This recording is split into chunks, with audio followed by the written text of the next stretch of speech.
来继续来看这个台中市，阁有大正车来弄死人。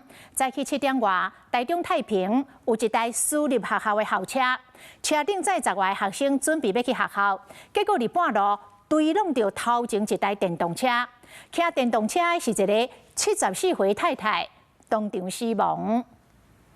车来来去去的大马路顶，一架电动奥多麦向向后后壁白色的巴士追弄，骑士甲电动车倒伫涂骹，处一段距离了后无爬起来。车祸发生伫咧台中市太平区，74岁台视女骑士因为弄了真大力，头壳受到重伤，当场死亡，无送病院。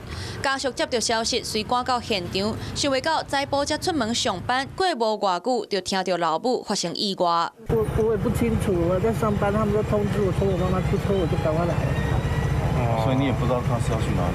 那个小巴士那种的，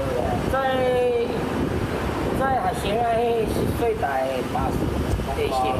警方调查，这架白色的巴士是台中市一间私立学校委外配合的校车。头17点外，载10几个学生准备去学校，不明原因弄到头前的奥多麦，骑士死亡，车内学生拢无受伤。本案造成台姓电动车骑士头部受创，现场明显死亡，未就医。本分局已调阅相关影像厘清，谢姓驾驶经酒测为0。记者想要联络这间通运公司，不过到目前拢无回应，就连公司的主机门嘛是锁条条。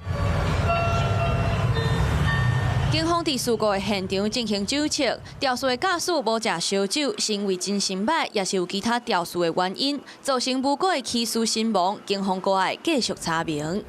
Hello， 我是蒋欣梅。想要抢先掌握最及时的新闻资讯吗？赶快订阅、按赞、开启小铃铛，锁定华视新闻 YouTube 频道。